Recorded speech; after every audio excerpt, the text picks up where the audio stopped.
Hey everyone, my name is Scott and I'm a children's librarian at Durham County Library in North Carolina.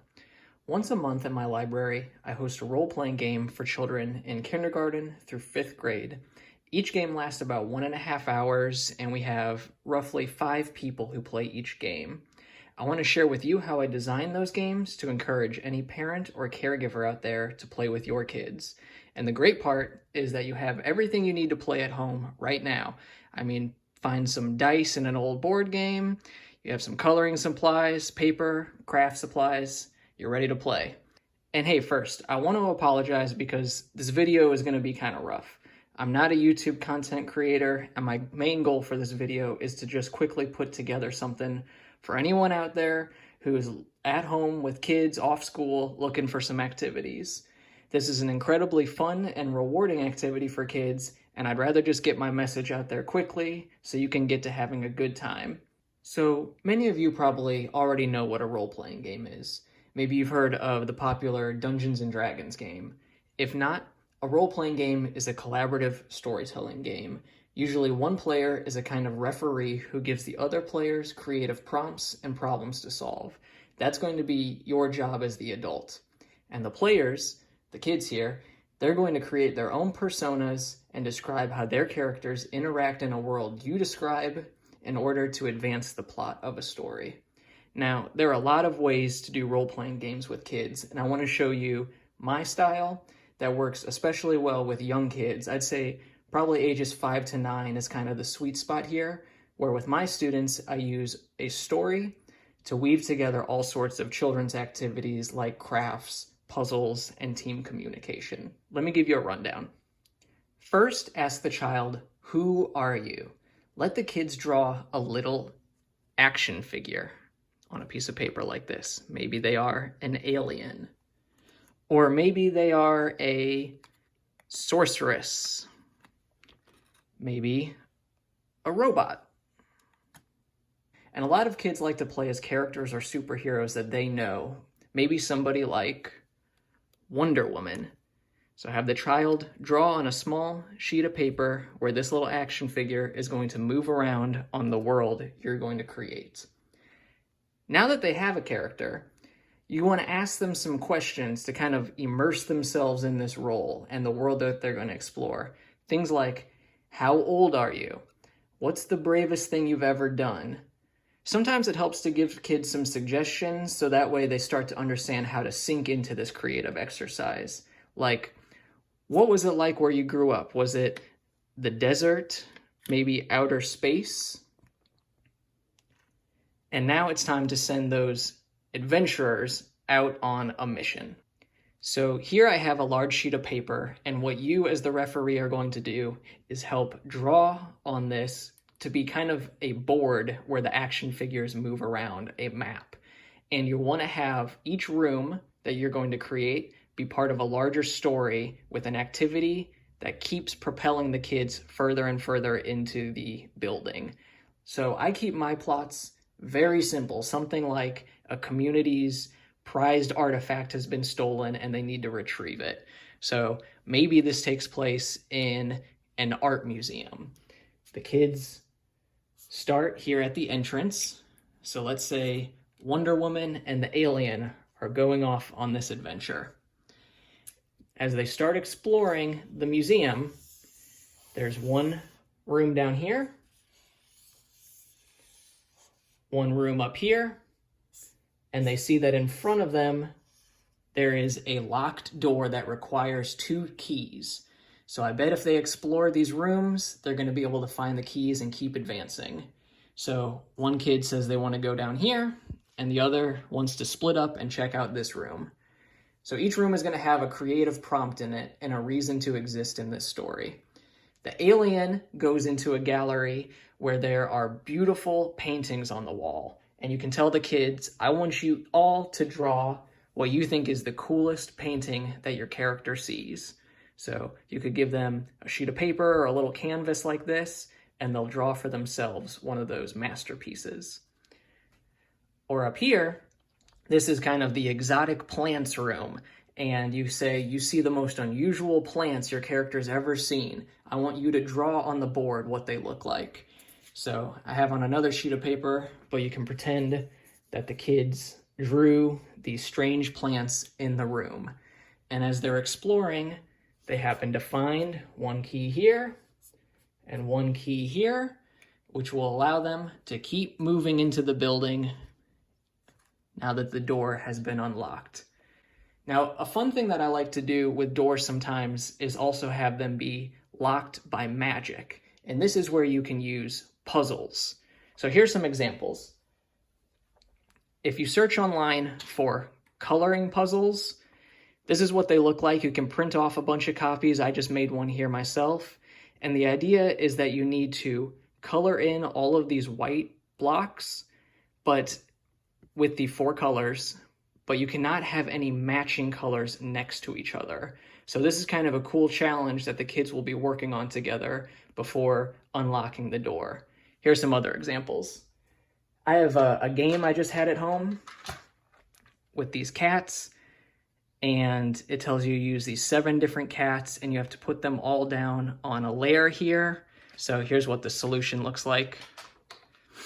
So they would probably be finding, say, these cat statues around the building until they are able to piece them all together on one of these locked doors.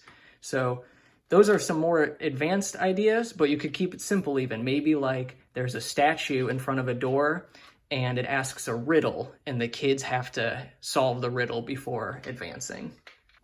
So time to keep moving forward in our story. As they unlock the door, they see a long hallway and they are being blocked by all of these motion sensor laser beams. And this is kind of an advanced activity you could do as the parent. You can tape string in your own home hallway, and the kids are going to have to duck and weave around them, just like their characters would have to do in the game to keep moving forward. So let me give you some more ideas about how you can incorporate crafts into this game. Pretend down here is a room, and the child knows there's a key at the other end, but there's no way they can advance past a huge wave of water. How are they going to get past? Well, that's easy. If they keep exploring, they will find up here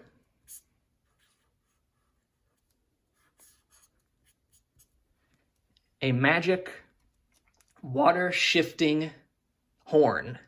So what on earth could that be? That's easy. It's a toilet paper roll. So you could have the kids decorate the toilet paper roll and kind of pretend to play music, or even go bigger. You could put some wax paper on here, kind of secure that with a rubber band, and you've made a kazoo you can decorate, and the kids will pretend to be the characters playing music, where the water will shift to the side and they can grab the key to keep moving forward. Okay, so now as you're exploring in this game, you're going to want to have other inhabitants of the world be there for the kids to interact with. So maybe, for example, a ninja kitty was responsible for stealing that community's artifact. So you could have the kids encounter the kitty and ask, what are you going to do? Maybe the kids are going to be diplomatic and they want to try to befriend the kitty, who will help them in the mission as they keep exploring. Or they could try to sneak past it and they need to explain how they're going to do that.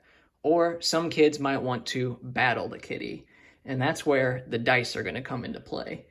Every time in this game that the characters describe how they want to do something that's risky, they'll roll the dice. Now, if they get a 10 or higher, the kids succeed at what they were trying to do.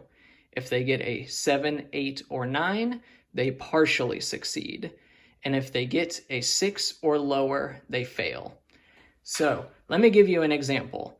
I have seen the strangest little creatures that these kids have made. One kid played a flying corn dog. He said he wanted to jump through this wall of flames and kick a dinosaur in the head. Well, he rolled a 9 like this, and he needed to explain something good that happened and something bad that happened with his partial success. He said, no problem. I do jump through the fire. I kick the dinosaur in the head, but my corn dog stick catches on fire. You'll be amazed at all of the really neat ways the kids just roll with the punches, come up with ways to problem solve in your story, and just kind of the funniest ways they have their characters act like real heroes in this world. And last, you want to end the game on a big finale. In the grand finale, you're going to want to have every child that's participating be part of some kind of collective victory. Let me give you an example. Let's say, as you've been exploring this world, the kids befriend a friendly little insect. And at the end of the story, here is the giant robo that has stolen that community treasure. They're ready to battle it. But look, these are just tiny little characters. How are they going to defeat this? Well, together, they're going to make a kind of megazord. And let me show you. Let's say that friendly little alien is right here, steering in the center of the megazord, and you'll have all of the players draw a different part of that megazord. It's really cool to see all the different stuff the kids come up with. Maybe one child draws the head, another kid draws a tentacle for an arm, another kid, they draw a kind of spring arm with a saw. And then the last, for the legs, one kid draws a rocket leg, and the last kid draws a leg made of spaghetti and meatballs. You will really see this kind of strange stuff happening in your game. So you just keep rolling the dice, sharing ideas with one another, and progressing the story forward. But the important thing is that you couldn't have won this game without all of the kids having their own unique contribution. That's how to handle the big finale. So there you have it. It's a super broad overview, and I'm sure you can imagine as the kids get a little bit older, there's some more advanced rules and ideas you can use, but it's a really fun way to incorporate a lot of different things together, the crafting, the storytelling, the teamwork, and it's just a cool way to help your kids flex their creative muscles, have some imaginative play, and you've spent a couple hours having fun. So if you want any more specifics about how I make these games, you're welcome to share any ideas too, ask any questions. You can reply to this video and I'll be in touch. Everybody stay safe and healthy and mindful out there, and thanks for watching.